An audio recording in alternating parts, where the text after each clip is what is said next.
त्रिनेत्र धाम एक ऐसा रहस्यमय स्थान जहां समय रुक जाता है और शिवलिंग की विशाल महाकाया में छिपा है एक ऐसा रहस्य जो आज तक किसी ने पूरी तरह नहीं जाना। जब एक आम युवक वहां पहुंचा तो उसने सोचा था कि वह सिर्फ एक धार्मिक स्थल देखने जा रहा है, लेकिन उसे क्या पता था कि वो एक ऐसे कालचक्र में फंस जाएगा जहां आत्मा, तंत्र और मृत्यु सब एक साथ नाचते हैं। जुड़िए इस डरावनी यात्रा में जहां हर मंत्र के पीछे है मौत और हर दीवार के पीछे छुपा है एक राक्षस। कही अनकही बातें, हिंदी हॉरर स्टोरी। भैया रात में वहां मत जाना। त्रिनेत्र धाम के दरवाजे जब खुद ब खुद खुलते हैं तब कोई और नहीं, शिव के रक्षक प्रकट होते हैं। मेरे कानों में गूंजती यह चेतावनी अब भी एक सर्द हवा की तरह मेरी रीढ़ में सिहरन भर देती है। मेरा नाम है आदित्य सिंह, एक डॉक्यूमेंट्री फिल्म मेकर। एक दिन अचानक मेरे मेल पर एक अजीब निमंत्रण आया। त्रिनेत्र धाम में शिवलिंग की पुनर्स्थापना हो रही है, लेकिन इसके पीछे का रहस्य अब तक किसी को नहीं पता। क्या तुम हिम्मत करोगे उसे जानने की? मैंने चुनौती स्वीकार कर ली, मगर क्या पता था कि मैं किसी रहस्य की खोज में नहीं बल्कि एक प्राचीन शाप की गिरफ्त में फंसने वाला हूँ। त्रिनेत्र धाम उत्तर भारत के एक निर्जन पहाड़ी इलाके में स्थित हजारों वर्षों से एक तपोभूमि रहा है। किंवदंती है कि यह वही स्थान है जहाँ भगवान शिव ने तीसरा नेत्र खोला था और उसी अग्नि में एक महाराक्षस भस्म हुआ था। लेकिन ये कोई आम शिवलिंग नहीं था। इसके बारे में गांव वालों का कहना था, ये शिवलिंग स्वयंभू है, कोई इसे छू भी नहीं सकता, नहीं तो वो भस्म हो जाएगा। और जब एक रात उस शिवलिंग की महाकाया विशाल आकृति पुनः प्रकट हुई तो पूरा इलाका थरथराने लगा।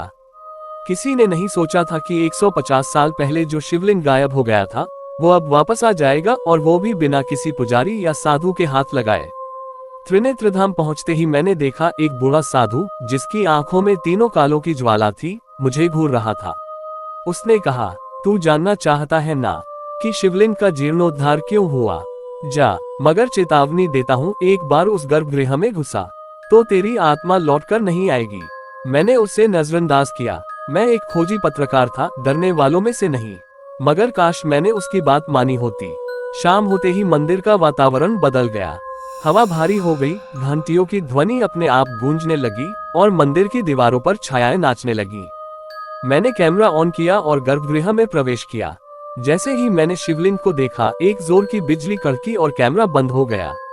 और उसके बाद, तू वापस क्यों आया मानव? जिस शांति को हमने समाधि में बदला उसे तूने जगाया क्यों? मैंने पीछे देखा, वहां कोई नहीं था, लेकिन ये आवाज मंदिर के भीतर गूंज रही थी। वो शिवलिंग अब आंखें खोल चुका था। पुराने ग्रंथों और एक टूटे फूटे मंदिर के कोने में छिपे शिलालेखों से मुझे पता चला कि 150 साल पहले एक तांत्रिक ने इस शिवलिंग को जागृत कर दिया था, लेकिन उसका उद्देश्य शिव की आराधना नहीं बल्कि महाकाल की शक्ति चुराना था। परंतु वो शक्ति जागी और पूरे गांव को शापित कर दिया। लोग पत्थर बन गए और वो शिवलिंग जमीन में समा गया। अब जब उसे फिर से उठाया गया है, वो तांत्रिक की आत्मा फिर से लौट आई है। मैंने गर्भगृह में अजीब परछाइयां देखी। एक लाल आंखों वाली आकृति जो मेरी तरफ झपट रही थी। हर बार जब मैं पीछे मुड़ता वो गायब हो जाती। एक बार तो उसने मेरी गर्दन पकड़ी और फुसफुसाया, अब तू भी मेरे जैसा बन जा, अर्धमृत अर्धजीव। मैंने किसी तरह खुद को छुड़ाया और बाहर भागा, लेकिन मंदिर के दरवाजे बंद हो चुके थे और बाहर से ताले अपने आप लग गए थे। अगले दिन सुबह 4 बजे साधु फिर प्रकट हुआ। उसने कहा, वो अब मुक्त हो चुका है, वो शिवलिंग नहीं, एक कैद है। त्रिनेत्रधारी भगवान ने उस दानव को उसमें बंद किया था और अब पुनर्स्थापना के नाम पर तुमने उसे फिर से जगा दिया। मैं सिहर उठा। क्या मैं अपनी डॉक्यूमेंट्री के चक्कर में पूरे गांव को फिर से शापित कर बैठा? मैं किसी तरह वहां से निकला। मेरी बनाई गई सारी रिकॉर्डिंग्स धुंधली हो चुकी थी, जैसे किसी ने उन्हें जला दिया हो, पर मेरे शरीर पर वो उंगलियों के निशान अब भी हैं। गांव वालों ने मुझे स्वीकार नहीं किया, कहा, तू अब मानव नहीं, त्रिनेत्र धाम की भटकती आत्मा है। अगर आप कभी त्रिनेत्र धाम जाएं और वो विशाल शिवलिंग आपको आंखें खोलते हुए देखे तो समझ जाए कि आपकी आत्मा अब उसके स्वामी की है। कभी कभी कुछ रहस्य छुपे रहना ही अच्छा होता है, वरना आप सिर्फ कहानी नहीं बनते, एक शाप बन जाते हैं।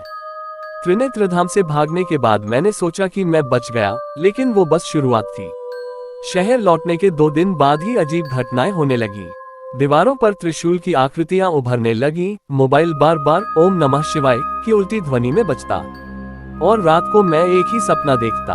वो शिवलिंग मेरी तरफ झुक रहा है और कोई गूंजती हुई आवाज कहती है, तू अधूरा रह गया है। लौट। एक शाम मेरे घर की घंटी बजी। दरवाजा खोला तो सामने वो बूढ़ा साधु खड़ा था, वही जो त्रिनेत्र धाम में था। मैंने कहा था ना, तू बंध चुका है।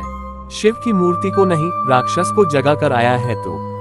उसने मेरे सामने एक पुराना ग्रंथ खोला, त्रिकाल पुराण, जो केवल रुद्र सन्यासियों को ज्ञात था। उसमें लिखा था, ग्रेटर देन, जब त्रिनेत्रधारी की दृष्टि रोकी जाए और शिलामूर्ति को स्पर्श किया जाए, तब अधोगति के द्वार खुलेंगे और मृत्यु भी प्रार्थना करेगी जीवन के लिए। मैंने खोज जारी रखी और मुझे पता चला कि जो पुनर्स्थापना हुई थी वो कोई आधिकारिक धार्मिक क्रिया नहीं थी, बल्कि एक गुप्त तांत्रिक संघ के द्वारा किया गया था, जिसका उद्देश्य था उस बंद राक्षसी ऊर्जा को महाकाल तंत्र में बदलकर अपने स्वामी को अमर करना। और वो स्वामी कोई और नहीं, महागौरी कालीदत्त की आत्मा थी, जो शिवलिंग में बंद थी। अब जब शिवलिंग पुनः स्थापित हो चुका है, कालीदत्त धीरे धीरे जीवित रूप में लौट रहा है। एक दिन मैं आईने के सामने खड़ा था और अचानक मेरी आंखें काली हो गईं। मैं जोर से चिल्लाया, मगर मेरी आवाज मेरी नहीं थी। मैं लौट रहा हूँ, तू अब मेरी भेंट है। मेरा शरीर गर्म हो रहा था, मानो मेरे भीतर कोई और सांस ले रहा है। मुझे लगा सब खत्म हो गया, लेकिन तभी वो साधु दोबारा आया और इस बार उसने कहा, तू खुद को नहीं बचा सकता, लेकिन अगर तू हिम्मत करे तो त्रिनेत्रधाम में अंतिम अनुष्ठान कर सकता है। मैं फिर लौटा। इस बार डर नहीं था, केवल एक लक्ष्य, इस राक्षसी पुनर्स्थापना को रोकना। रात के तीसरे पहर साधु और मैंने उस शिवलिंग के आगे हवन शुरू किया।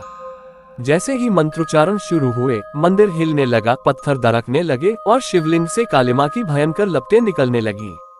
कालीदत्त जाग चुका है। मंदिर की दीवारों से शवों की चीखें आने लगी और शिवलिंग से एक विशाल आकृति उठ खड़ी हुई। त्रिनेत्र खुला, लेकिन चेहरा इंसानी नहीं, दैत्य रूप था।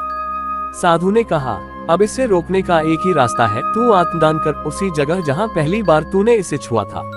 मैंने आंखें बंद की और शिवलिंग को स्पर्श किया। एक भयंकर चीख, मेरे पूरे शरीर में आग लग गई। मेरे चारों तरफ राख उड़ रही थी और तभी जैसे समय थम गया। एक गूंजती हुई आवाज, तू मुक्ति पा गया, मगर चेतावनी छोड़ जा। अगर तुम ये कहानी सुन रहे हो तो जान लो, मैं अब आदित्य सिंह नहीं हूँ, मैं त्रिनेत्रधाम की आत्मा हूँ। मेरे माध्यम से शिवलिंग की शक्ति अब भी जागृत है और अगर कोई फिर से उसकी पुनर्स्थापना के रहस्य को छेड़ेगा, वो त्रिनेत्र की ज्वाला में भस्म हो जाएगा। मुझे नहीं पता मैं जिंदा था या मर चुका। लोग कहते हैं मैं महीनों तक अस्पताल में बेहोश था, पर मेरी आत्मा त्रिनेत्रधाम की सीढ़ियों पर बैठी थी। हर रात सपने में वो शिवलिंग मुझसे बातें करता। ग्रेटर देन काल अभी रुका नहीं है, वो सिर्फ ठहरा है, क्योंकि उसे एक नया शरीर चाहिए। और फिर मेरी आंखें हर सुबह लहू से लाल होती। शहर के एक गांव में लोग अचानक